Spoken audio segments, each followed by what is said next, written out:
Chapter 6. Life, Deeds and Teaching of Jesus of Nazareth. Here, a reputable man from the Capernaum area steps up and speaks. Highly esteemed servants in Jehovah's temple at Jerusalem, the Jesus about whom you have queried us was, so to speak, born in this city, having always behaved in a most proper and thoroughly God-fearing manner. One saw him pray often and at great length. No one has ever seen him laugh, but rather weep in secluded places that he frequented often. From earliest times in his life already, the most peculiar things were happening. And now, having taken to travelling as a proper doctor without equal upon earth, he is accomplishing through the mere word healings which Jehovah alone can accomplish.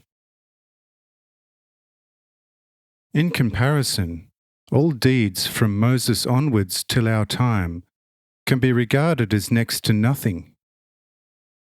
Cripples totally withered for many years, he makes whole instantly.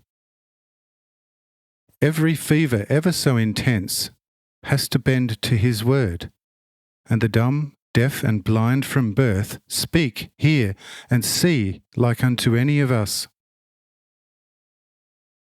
The most advanced leprosy he chases away instantly.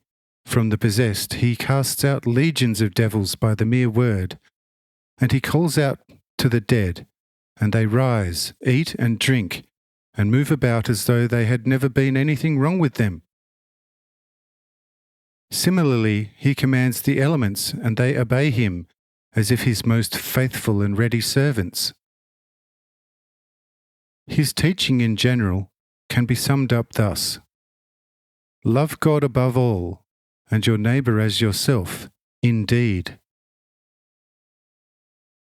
Since he does, however, perform such deeds, proclaiming the purest teaching to his disciples, we are taking him for an extraordinary prophet from Jehovah, as he once did with Elijah, has sent us from the heavens in our greatest extremity.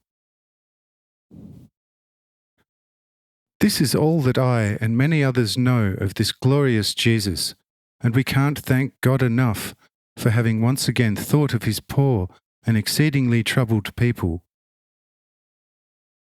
Many hold him to be the great promised anointed of God. I myself, however, am neither for nor against this, but would ask whether Christ, who is to come, shall perform greater works once? Says the priest, "You speak the way a blind judges colours. Where is it written that a prophet shall be called out of Galilee? We tell you that this your Jesus is nothing but an evil magician who should be consumed by fire. His teaching, however, is a mask behind which he hides his blasphemous nature. He performs his wonders not through God, but the devil's chief. Yet you blind ones take him for the promised one even. Truly, you are for this worthy of a fiery death with him."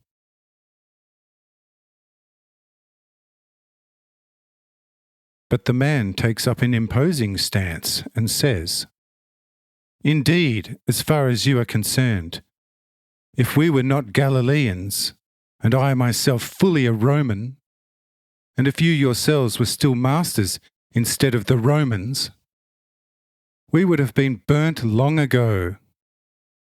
But fortunately your glory with us Galileans had long since come to an end.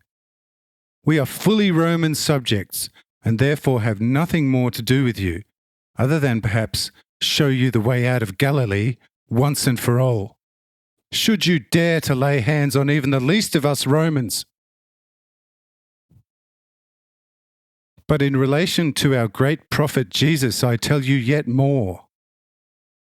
Beware of a temptation to lay your evil hands on him in this country. Because to us, verily, he is a God. He has done things in front of us which can be possible only to God. A God who does good to poor mankind must be a right and true God.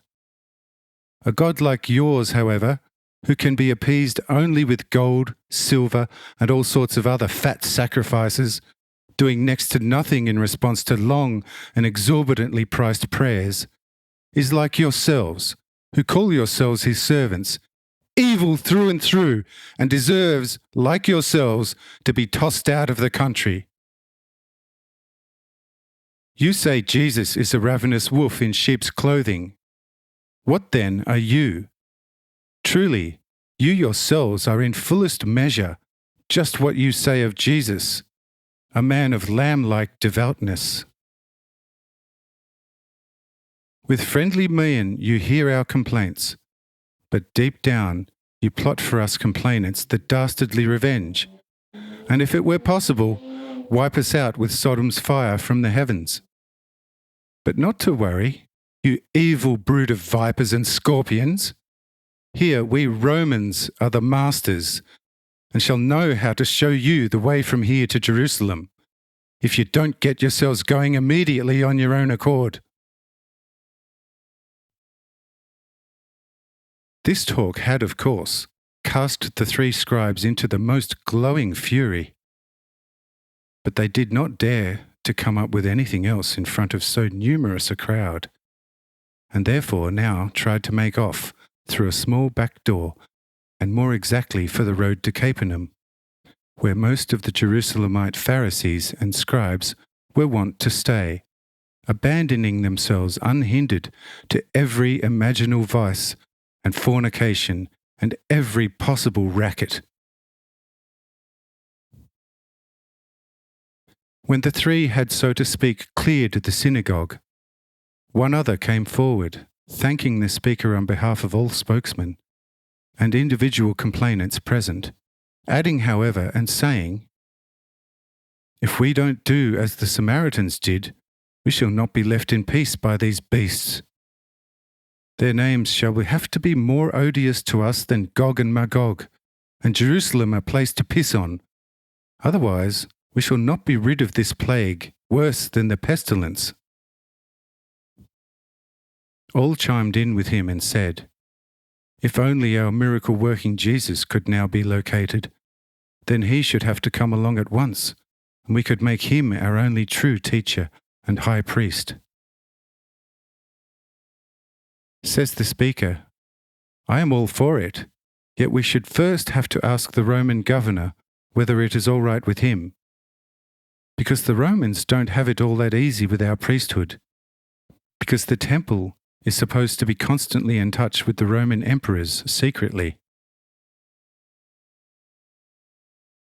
All agreed to this suggestion, gradually leaving the hall where the synagogue meeting was held.